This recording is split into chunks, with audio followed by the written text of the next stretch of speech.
pagi merupakan jalan untuk melihat dunia baru, pengalaman baru, dan harapan baru. Ayo sambut pagi dengan tetap setia merenungkan firman Tuhan. Kita berdoa. Damai sejahtera Allah yang melampaui segala akal kiranya memelihara hati dan pikiran kamu sekalian di dalam nama Tuhan Yesus Kristus. Amin. Jemaat yang terkasih dalam nama Tuhan Yesus Kristus, renungan harian HKBP Resort Sutoyo, Kamis 9 Desember 2021 tertulis di Wahyu 21 ayat 3. Demikian dikatakan. Lalu aku mendengar suara yang nyaring dari tahta itu berkata, lihatlah, kemah Allah ada di tengah-tengah manusia dan ia akan diam bersama-sama dengan mereka. Mereka akan menjadi umatnya dan ia akan menjadi Allah mereka.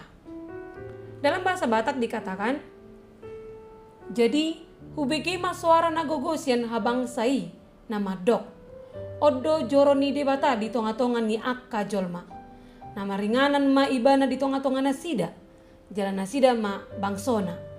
Jala debata sadiri saor tu nasida. Demikian firman Tuhan. Kemah Allah merupakan istilah pengganti bait Allah.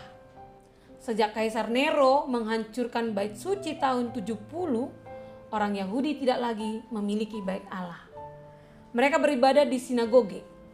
Namun kemah Allah adalah istilah yang digunakan untuk menunjukkan kehadiran Allah. Bait Allah bisa dirobohkan, namun kehadiran Allah tidak seorang pun yang dapat membatasinya. Karena Allah itu adalah tanpa batas ruang dan waktu.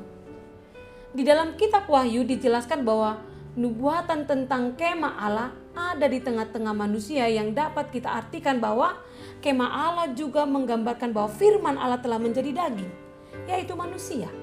Dia telah bersama-sama dengan kita. Bahkan kehadiran Yesus di dalam dunia kita pahami dan yakini telah menyelamatkan kita dari maut melalui penebusan di kayu salib. Yesus telah menghapus segala air mata dari mata kita. Dan maut tidak akan ada lagi. Tidak akan ada lagi pekabungan atau ratapan tangis atau duka cita. Sebab segala sesuatu yang lama telah berlalu. Allah hadir kini dan di sini. Kehadiran Allah mengubah segala sesuatu menjadi sukacita dan penuh kebahagiaan. Dan inilah tugas orang percaya sebagai umat Allah. Menghadirkan kemah Allah di tengah-tengah persekutuan kita. Seperti Kristus Yesus yang telah hadir, menghadirkan Allah dalam kehidupan kita.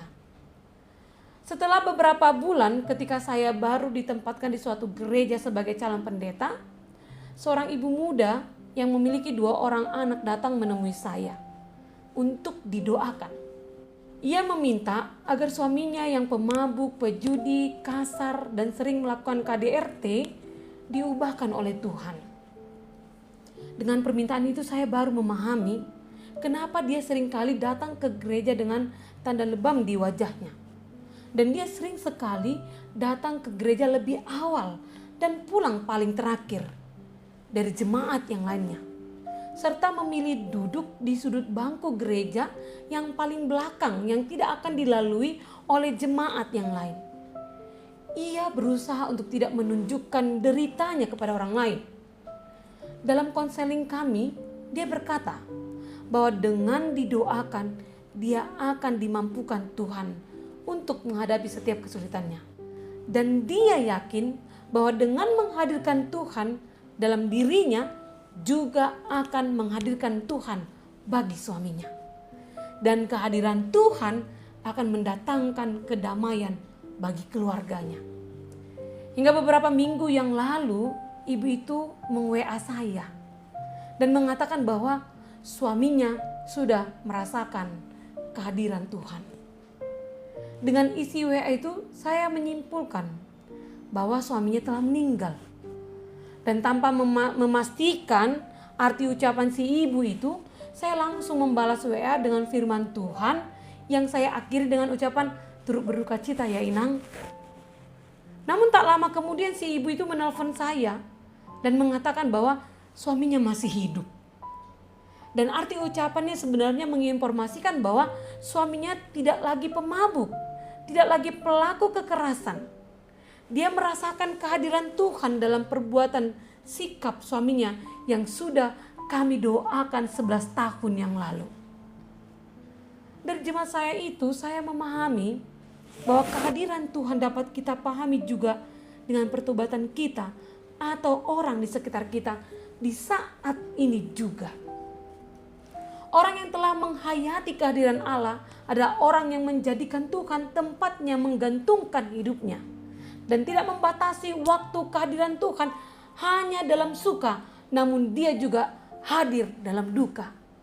Memiliki kesabaran yang luar biasa dan memiliki keberanian untuk bersedia berkorban.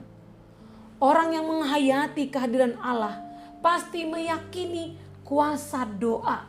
Sama seperti ibu yang tadi, yang merasakan kehadiran Tuhan bukan hanya menikmati dirinya menjadi umatnya saja.